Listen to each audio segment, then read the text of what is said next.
Hi, welcome back to Christine's Home Affairs. I've had another viewer send me a request some time back, and she'd sent me some photos of a product that she wanted me to do a video for. So I've been racking my brains today trying to work out how to actually put this together, figured it out, and this is what I've come up with. So we have a bag here that's big enough to fit a magazine and a tablet. It's got a zip at the top, comes around and comes down to the bottom. So when you open it, you'll open out the whole thing and you'll see your magazine inside. And I've decided to put a pocket inside as well. So this holds my iPad and a crossword magazine. And there we have it. So stick around. I'm going to show you how to make this without all of the kerfuffle that I went through this morning trying to work it out. So come along now and we can make this together. All right, here's everything that we're going to need today. For the outer fabric, I've got two pieces that are 24 centimetres wide by 33 high, or 9.5 by 13 inches. So we need two for the outer fabric and also two for the lining. And I'm just using a regular cotton for both of those.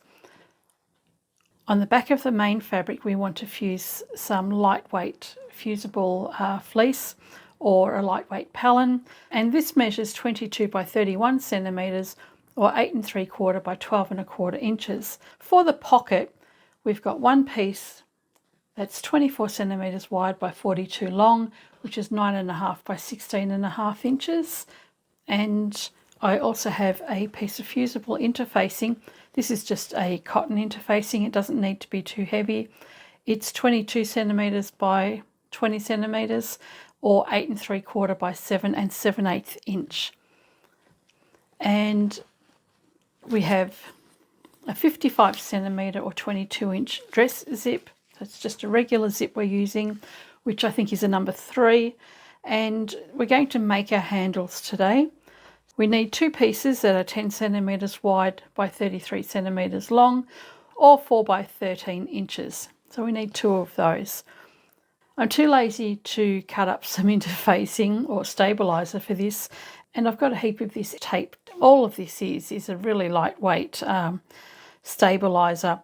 When you iron that, it'll actually fuse to both sides of the fabric. So I'm going to use that instead of a stabiliser for my handles.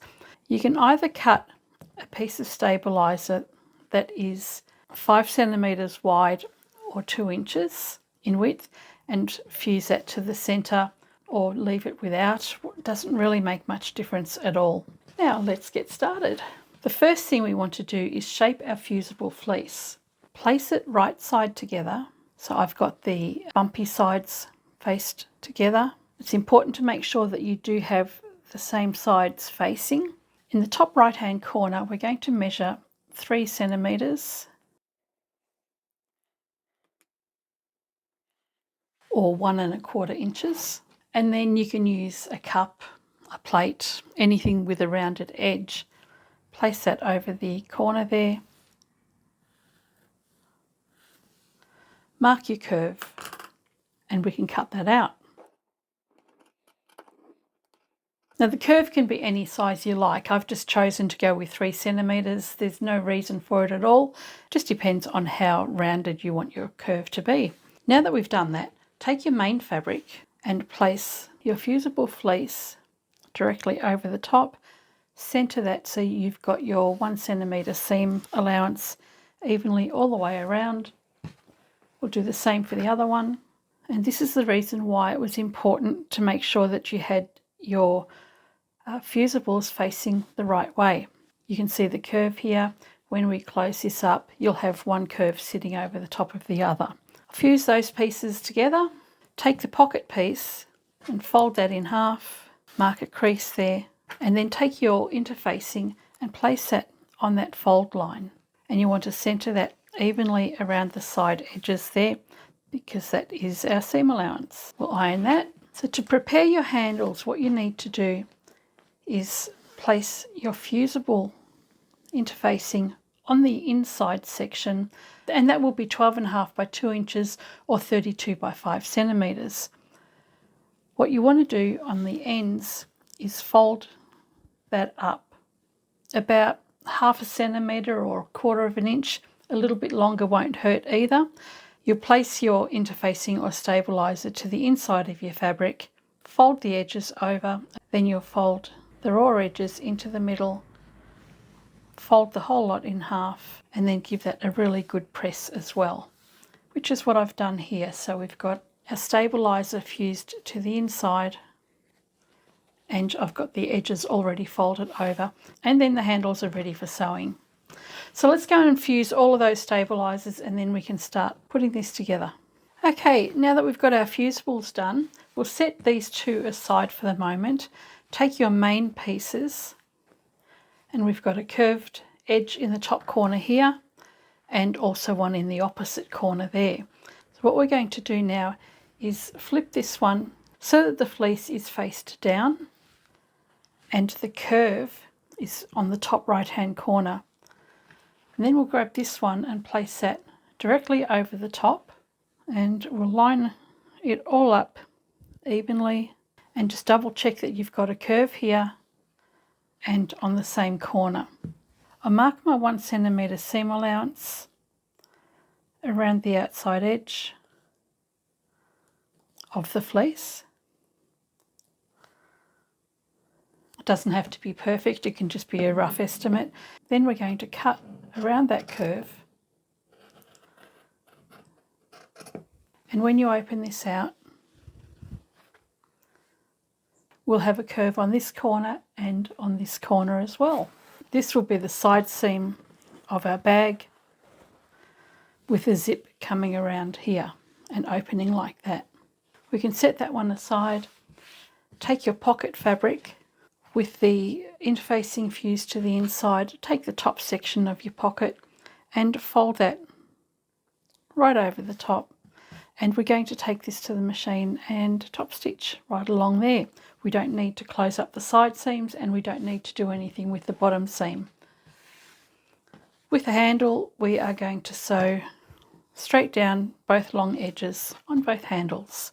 Once the handles have been sewn, grab your main fabric. From the top edge here, I'm going to measure 6.5 centimetres or 2.5 inches. So I've marked a line going across there. We'll do the same for the other one. And then from the outside edge, we're going to measure 3 inches or 7.5 centimetres. And we'll do that from both outside edges. And when we place our handles down, we're going to pop them in the outside corner.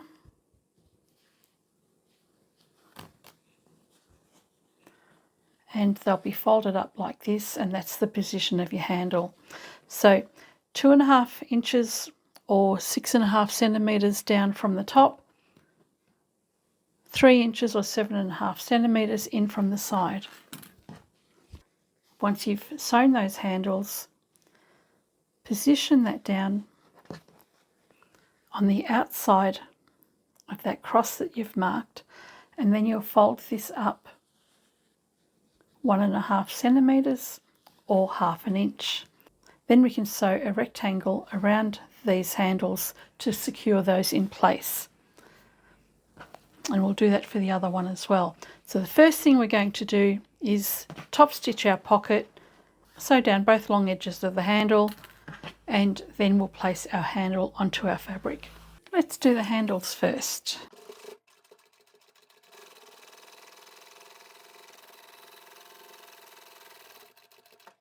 Once I've done one side, rather than cutting a thread, I'll just grab the next one and continue on.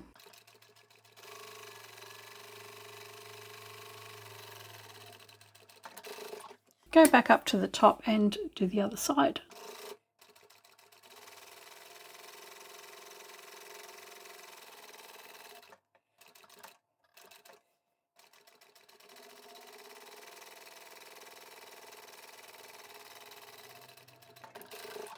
The other day, Elsa from Chicago sent me a lot of these sulky variegated threads. So I'm actually trying it out now in the machine. I've got a yellow on there, and I just thought it would be nice to have the different shades of yellow going through the fabric. Can't really tell the difference because the yellows are very subtle, but I'm going to do this with a lot of my bags now that I have some variegated to play with. I think it'll add a nice touch to the top stitching, and I'll do the same for the pocket. Just top stitch the folded edge at the top.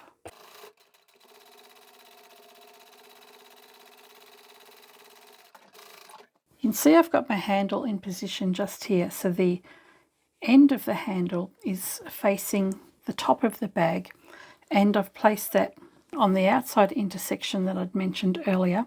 I'm just using double-sided tape to secure everything because I'm too lazy to use pins. And you want to double check that your handles are nice and straight, that they're not twisted as well.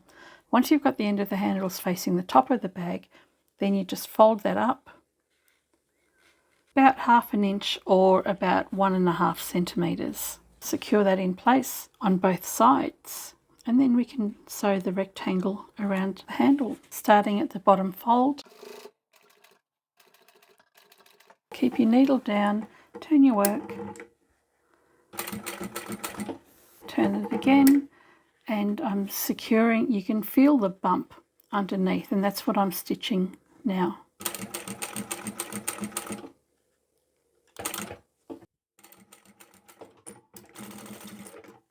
There's really no need to put a cross in there, but if you decide that's what you want, you can do that.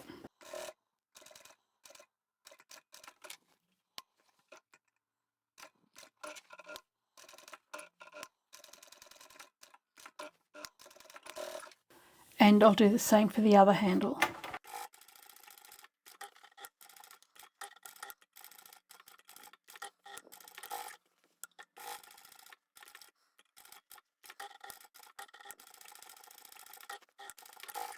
Okay, so we've got the handles sewn onto our bags and we've done the top stitching to our pocket. I've also added a little label to the inside. Something we forgot to do earlier was place the lining over the top of this fabric at the same time that you cut out the curve. So what I've done here is placed my 2 pieces of lining right side together, lined that up over the top, and then I've just cut the curve on the lining to match my fabric.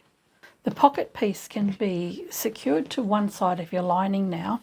Now, if you want to, you can actually make 2 pockets, one for each side of the lining. I don't want to put 2 pockets on, so I'll just leave it with one. Place your pocket directly over the top, line up those edges, and I'm going to secure the bottom edge and also the side edges as well. Instead of coming in 1 centimetre, I'm going to come out halfway in between. I'm not stitching my seam allowance now, I'm just attaching the pocket fabric to the lining so that it doesn't flop all over the place. I'll quickly go and do that now. So that's just made my job easier for later, and then I don't have side seams flapping about all over the place. Alright, now we need to insert the zip. Now it's a little bit fiddly doing this on a curve with pins or clips, so I'm actually going to be using my double-sided tape. Take the one with the curve to the right, and the open end of the zip is going to be placed on the long edge where the curve is. So place the zipper right side down. You can pin or clip this down all the way around. When you come to the curve, you're going to need to clip the edges. I'm going to use double-sided tape because I don't want pins and clips in my way.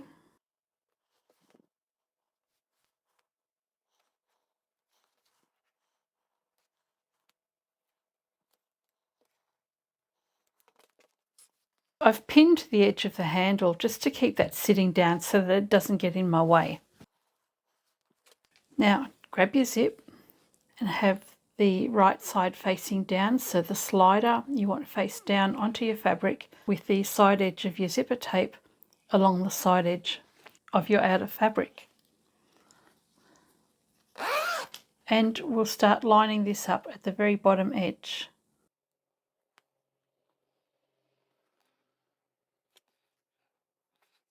If you don't have double-sided tape, then just go along and pin the zip in place so that it doesn't shift.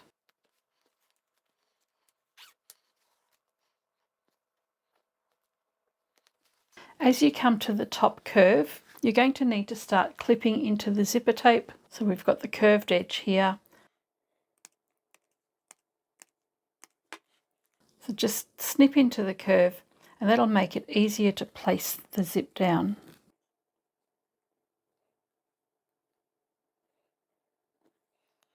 And then continue on until the end.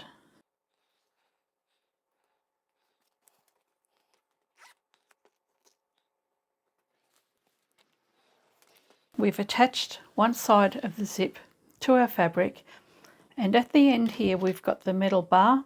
We want to make sure later when we put this together that we're not sewing over that metal bar. So you want to make sure that you've got at least 1.5 centimetres from the raw edge to that metal bar. Our seam allowance is 1 centimetre or 3/8 of an inch. 1.5 centimetres is roughly 5/8 of an inch. So just make sure you've got enough room there for your seam allowance. If you haven't, then you might need a shorter zip or a bigger piece of fabric. So we've got one side of the zip on. If you're not confident with this, you can go and sew this in place now, and then we can put the lining on after that. I'm fairly confident that this will work fine, so I'm going to put my lining straight over the top. Find the matching piece, so I want right sides facing. I want the curve on the corner to match the curve on this side. So because I'm using double-sided tape, I'm just going to run that along the edge of the zip, or you can run it along the edge of your fabric and then press the two together. Doesn't make any difference which way you go.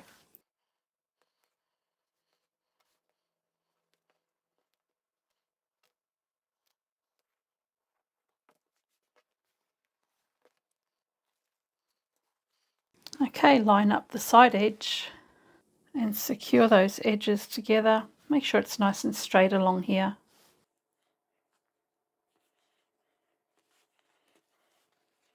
And along the left edge.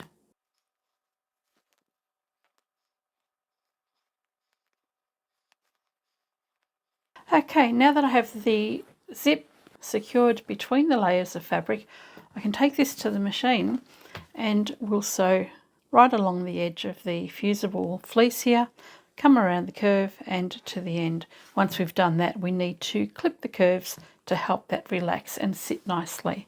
Otherwise it will curl up like you can see here. You'll need to make sure you've got your zipper foot or a really narrow foot on as well. We'll just sew right along the edge where the fleece is.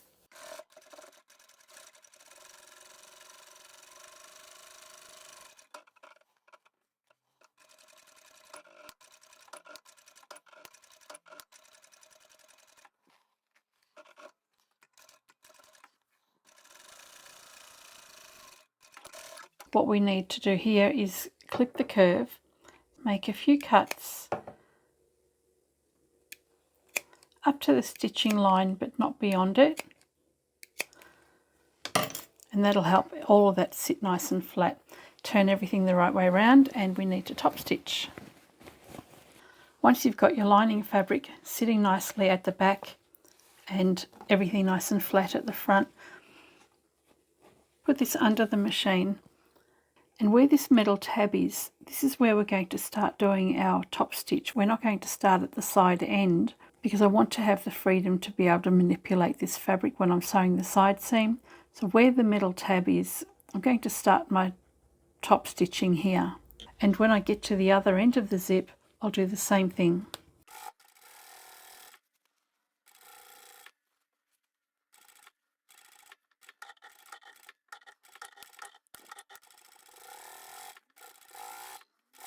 So I've come to the other end, and where the slider finishes is where I'm going to stop sewing.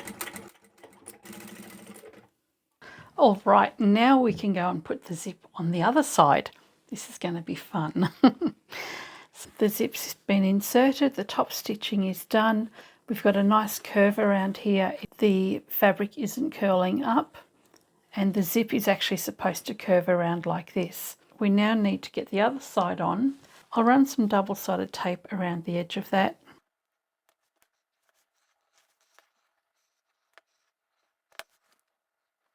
And I'll also put the tape around the edge of the lining.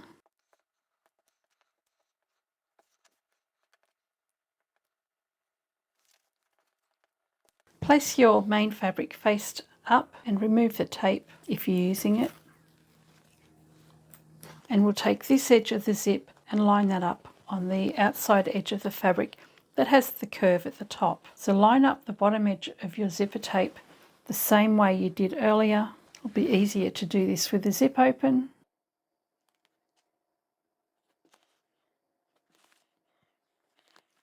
And again, as you come to the curve, you want to clip into the edge of the zip.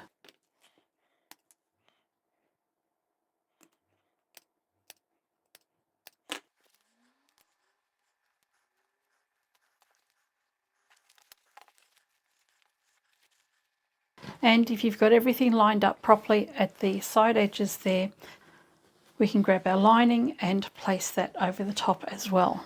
So we've got the lining faced up, grab this one and place that face down, matching up the curve at the top there. Sandwich those layers together.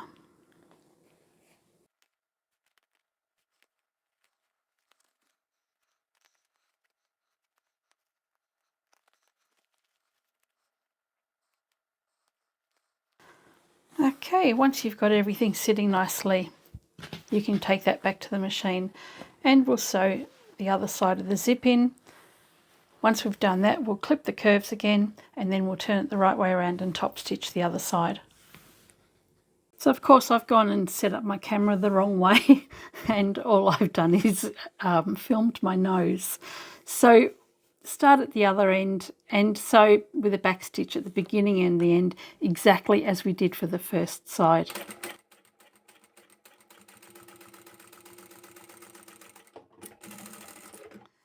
At least I got part of it in, right? So you start from here, come all the way around and just go slow around the curves. And once you've done that, clip into the curve again up to the stitching line, but not through it.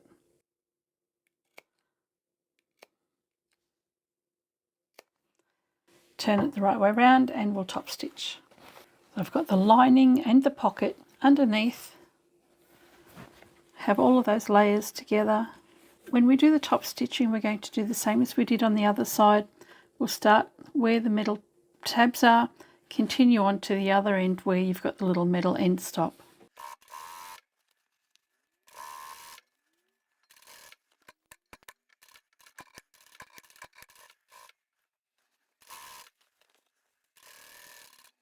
And we'll stop at the end there where that tab is. All right, we have the zip inserted on both sides. Top stitching is done. I can remove these pins for the handle. And now we can start closing this up. So what we want to do here is take the main fabric with its fusible fleece and place those right side together. Move the lining out of the way. And we'll start lining it up from the edge of the zip. And I think what I might do is actually close the zip up here. But I will leave it open part of the way because I'm notorious for forgetting to open my zip. So I'll line up the side edge where the zip is and we can start pinning this together.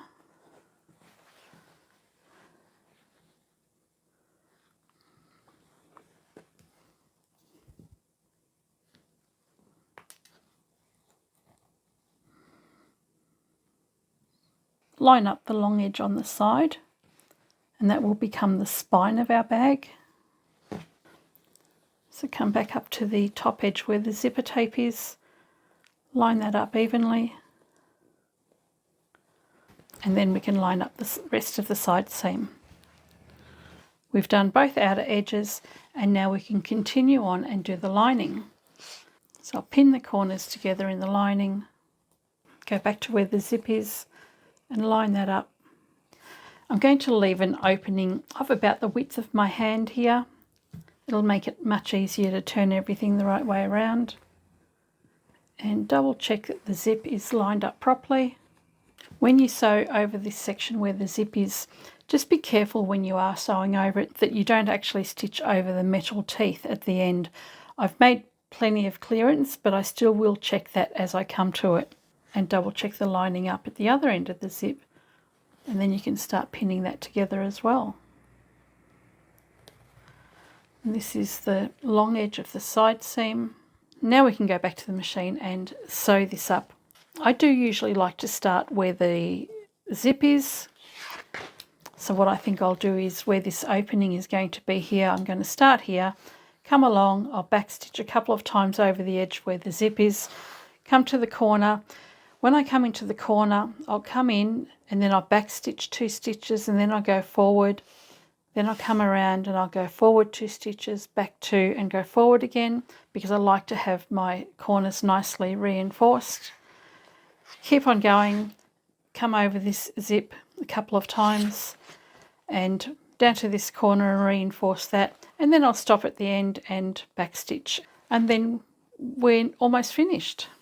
Alright, so I've got my work positioned on the lining side, and this is the one side of the opening, so I'll just backstitch here, and then we're going to continue on over the zip. I've got a 1 centimetre seam allowance all the way, and I just want to double check here that the bars on my zip are nowhere near where I'm sewing. Nothing broke, so it's all good.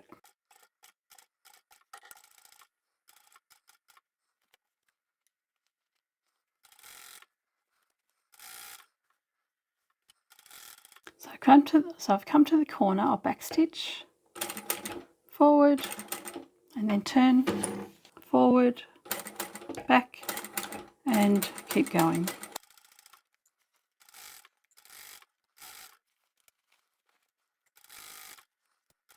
I'm coming up to the other zip, so I just want to watch the tabs there as well.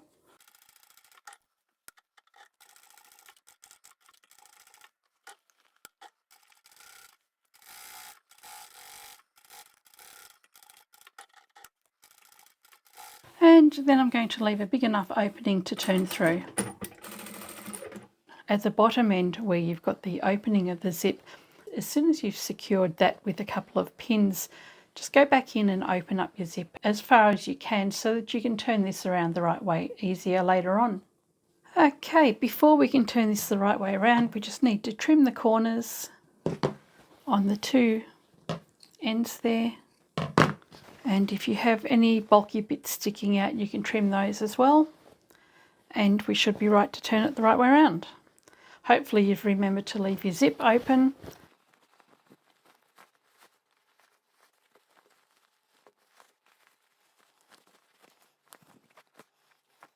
And when you've turned that the right way around and you've poked out your corners and everything's looking nice, then we'll close up the bottom edge.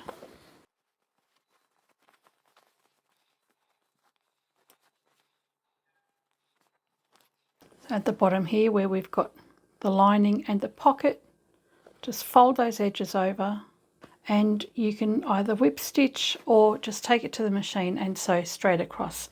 And that's all I'm going to do, is just sew straight across to close up that little opening there.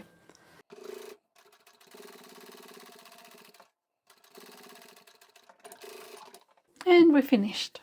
So we can tuck the corner of our lining into the corner of our bag, and we can tidy up any loose threads and poke out any corners that you've forgotten to poke out properly. Well, I've got to say I'm actually pretty happy with how this turned out. I didn't have great hopes for it, but I am very pleased with the way it's turned out now. Thank you so much to Natalie from the Ukraine who requested this video. I hope it's what you're after. On the inside, it opens out easily, and then you can store some bits and pieces in there. One of the photos that Natalie had sent me had an embroidery hoop in here with some embroidery supplies, so it would be a great one for crafting, great one for diaries and magazines, and even little tablets or iPads. And apart from the curve on the zip being a little bit fiddly, it's actually not very hard to make at all. So I hope you've enjoyed this little video, and I shall catch you next time. Bye for now.